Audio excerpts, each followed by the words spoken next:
እናንተ አብርሽ ካለ ሴት መኖር አትችልም ተብሏል እንዴ? እኔ እኮ ሴቶችን የት ነው የሚያገኛቸው?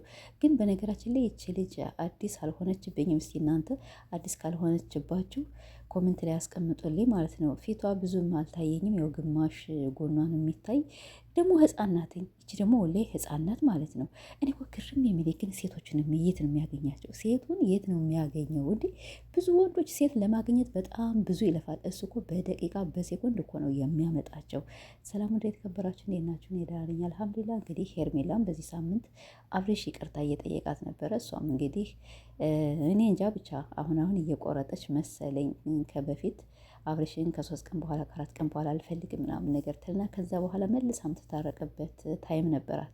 አሁን ግን በጣም ቆርጣለች እና አብርሽም እንግዲህ እኔ ከአንቺን ስለማመጥ አልኖርም ብሎ ያሁላችሁ ይችን ቆንጅዬ ልጅችን ህፃን የመሰለች ልጅ አምጥቷል።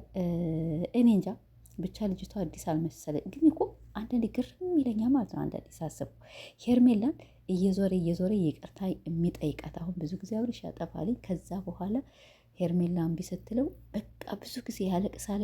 እህቱን ዘመዶቹን እያመጣ ይቅርታ ምናምን ይጠይቃል።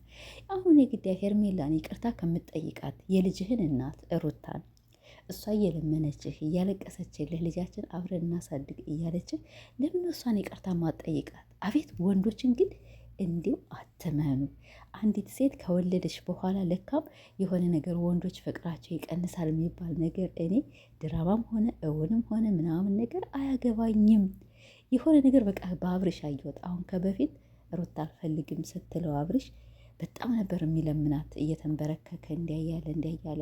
አሁን ደግሞ ሄርሜላ ልጅ ስለሌላት ከፍቅር ጋር ሆነ ከዚያ ከሩታ ጋር ከዛ በኋላ አሁን ደግሞ እንግዲህ ይችን ልጅ አመጣ ማለት ነው።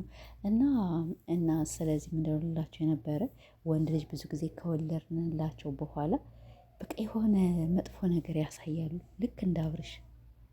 ስለዚህ ልጃቸውን አብራችሁ ብታሳድጉ እንደኛ በጣም ጥሩ ነበረ። እንግዲህ ሄርሜላንም እየለመናት ነበረ። ትናንትና በእህቱን ይዞ መጣ።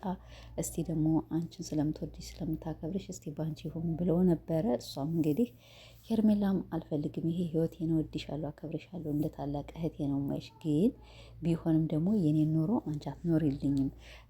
በጣም ብዙ ጊዜን እየወደድኩት እያከበርሁት ብዙ ነገር ከታመም ብዙ ነገር ከጎኑ ቆሜ ከፍቅር ፊት አዋርዶኛል ከማላውቃት ሴት ብላ መልሳታለች። እንግዲህ ወደ መጨረሻ ላይ እሺ አሰብበታለሁ ብላለች። እንግዲህ ያው ሄርሜላም ልትሆን ትችላለች፣ ይቺ ሴት ሄርሜላም ልትሆን ትችላለች። ያው አብረን የምናይ ይሆናል ማለት ነው። እና አብርሽ ሴት መቃየር ወጥ አያጣፍጥም። ምንድነው ጉልቻ ቢቃይሩት ወጥ አያጣፍጥም እንደሚባለው ተረት ሴት ብትቀያየር ምን ትምትል ወላ ምንም ነገር ለውጥ የለም። እና አንድ አባት ከአንድ አባትና ከአንድ እናት የተወለደ ልጅ እየደጋገማቸው እና ከአንድ እናትና ከአንድ አባት ልጅ ብትወልዱ ብታሳድጉ በጣም አሪፍ ነበር። ሩታ ደግሞ በጣም ብዙ ለአንተ ዋጋ ከፍላለች፣ እየተሰደበች እስቲል እስካሁን በጣም ነበር ዝቅ እየተደረገች ያለች እና ስለዚህ ሩታን ይቅርታ ብትጠይቃት እስካሁን አንድ ደቂቃም አንድ ሴኮንድ አይፈጅብህም ነበረ። አንተ ግን እየዞርክ የእህትህ ሌላ ሴት ማምጣት፣ ሄርሜላን ይቅርታ መጠየቅ እና ሄርሜላን መጀመሪያ እኮ አልፈልግህም ብለው እኮ አባራሃታልኝ። አሁን ምንድን ነው ይቅርታ ማለቃቀስ ማለት? አሁንማ ሁሌ ድምፁም እንዴት እንዳስጠላኝ እንዴት እንደዘጋኝ እኔ እንጃ። ይቅርታ ወደ እኔ ልደግመውም አልችልምና ድምፁንም መያዝም አልፈልግም። እና እንግዲህ ይቺ ልጅ እንደኔ አዲስ አልሆነችብኝም። ፍቅርም ወይም ሄርሜላ ልትሆን ትችላለች። ደግሞ ፊቷ በጣም ህፃነት ማለት ነው። የዛሬው ደግሞ ቅዳሜ ስለሆነ ነው መሰል ቀይ በቀይ ለብሰዋል። ምን የሴቶች ቀን ነው እንዴ? የሴቶች ቀን ነው ወይ ልደቷ ነው? ብቻ አላውቅላችሁም። እንግዲህ ወይ ሄርሜላ ይቅርታ ተቀበለችው ወይስ እንዴት ነው?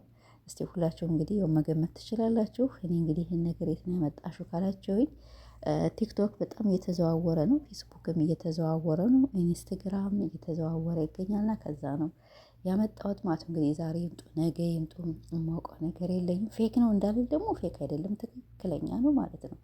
እና ስለዚህ ቀይ ለብሶ ነው እንጂ የሆነው አብርሽ ነው። ልጅቷ ግን አዲስ አልሆነችብኝም። እስቲ ምን ግን ህፃን ናት፣ ፍቅር አይደለችም። እሱ መቼም የቡታጅራን ሴቶች በሙሉ አምቶ እንደዚህ እንትን ብሎናልና አብርሽ ሴት አትቃየር ወይ ሄርሜላ እኮ ውሽ የምትልህ አይመስለኝም። አንደኛ እኔ ብቻ ነው ያፈቀርሁት። እሱ አንድ ቀን አፍቅሮኝም አክብሮኝም አያውቅም። እኔ ምን አድርጌው በቤተሰቦች እየተሰደብኩኝ በብዙ ሰውም እየተሰደብኩኝ ለእሱ ፍቅር ኑሮኝ እንደዚያ እያዋረደ ስለሆነ እኔ ሄርሜላ አሁን የቆረጠች ትመስለኛለች እንዳየኋት ማለት ነው፣ እንደተረዳኋት። እንግዲህ ደግሞ ይች ሴት ደግሞ እንግዲህ ሚዲያ ላይ እስከምትሰደብ ድረስ መታለች፣ ወይም ሩታን ልታስታርቅ ትችላለች። እና ቤተሰቦች እና ወንድ ልጅ አትመኑ። ወንድ ልጅ እንዲው ሴት ከወለደችለት በኋላ በቃ ፍቅሩ ቅንስ ነው የሚል ማለት ነው። እና ይህን ነገር ደግሞ እኛ በአብርሽ አየን። አረ ውሸት ነው እቴ። እንዲሁም ከወለዱ በኋላ በጣም ፍቅር አለ ምናምን ይባላል። አሁን በአብርሽ ሁላችንም አየ ነው። እና ስለዚህ ተው ወንዶች ባካችሁ፣ ከአንድ ሚስት ከአንድ እናት ከአንድ አባት ውለዱ። 10 ሴት አትቀያይሩ። ምንም ለውጥ አያመጣም ማለት ነው። እንዲሁም ፍቅር ያለ ልጅ በአንድ እናትና በአንድ አባት ሲያድግ በጣም ፍቅር ይኖረዋል። አሁን አንተ ሌላ ትሄዳለህ፣ ሩታ ሌላ ታገባለች። አእምሯቸው ልጆች ይበረዛሉ ማለት ነው። የሚያስቡት ሌላ ነው። እና ስለዚህ ተው ይህን ስራ አቁሙ። እንግዲህ ልጅ ደግሞ እኔ ማታ እስከሚመሽ ቸኩያለሁ እላችኋለሁ ማለት ነው። እና ዛሬ ደግሞ ቀይ በቀይ የለበሱ ሄርሜላም እንግዲህ ያው ይመችሽ፣ ሩታም አለንልሽ። ቡዜ ደግሞ አታሽቃብጭ ማለት ነው። አንቺ አሽቃባጭ። የሩታንም ቪዲዮ አይቼዋለሁ። እስቲ በሩታ ደግሞ ትንሽ እላለሁ። ልውሌን አይቼዋለሁ። በጣም ደስ ብሎኛል። አብረች ግን በጣም አፈርንበት። በጣም ከፍቅር ጋር እንደዚህ ሆነ አፍከን ስትከፍት ስትስቅ፣ ያቺ ቀን እንደማትደርስ መስላ ስትስቅ ነበረ። ዛሬ እንደዚህ ባለፈውም ሄርሜላ ዩቱብ ከፍታ ይቻታለሁ ማለት ነው። እንደዚያ ተንበርክከህ ይቅርታ እያለች እና ሄርሜላማ ገና ታንከራታ ማለት ነው። ገና ታንከራትታለች። እና ሄርሜላ እኔ ከቆረጥሽ በጣም ደስ ይለኛል። ለምን እንዲሁም አንቺ አልፈልግም። አንተ ከልጅህ እናት ጋር ተቀመጥ፣ እንደ ፍቅር ቆፍጠን በይ። እኛውን ፍቅርን የተለያየ ስም ሰተናት ነበር፣ በጣም የተለያየ ስም። ከዛ ግን ፍቅር ተረጋጉ፣ ቀስ በሉ፣ መጨረሻውን እዩ ስትል ትንሽ ተረዳኋት። እኔ ፍቅር ነው አልሰድባትም። ለምን መጀመሪያ ድሮ ስትሰራ ነበር የምታናድደኝ። አሁን ግን በጣም ብዙ ህይወት ስላላት ስለጀመረች ከአብርሽ ጋር እንደማትሆን እርግጠኛ ስለሆንኩኝ ተው ነበር ስለ ነበር እና ፍቅርዬ መች። አሁን ደግሞ ሄርሜላ እንደዚህ ካረግሽ በጣም አሪፍ ነው። አብርሽ ተውት። አሁን ደግሞ ይቺ ልጅ ትንሽ አመቶ ያሰድባታል፣ ከዚያ በኋላ ይሸቀለባታል፣ ከዛ በኋላ ወደ ሚስቱ ይሄዳልኝ። እና ሄርሜላ ስለ ቋረጥሽ በጣም ደስ ብሎኛል። አብርሽ ያው ካለ ሴት በነገራችን ላይ መቀመጥ መኖር አይችልም እየተባለ ነው የሚመስል። ገና ሀ ብሎ እኔ እኮ ተመርቋል ግና አብርሽማ ሲወለድ አንስቶ ተመርቆ ነው የተወለደ። እንደው ሴት መቀያየርቱ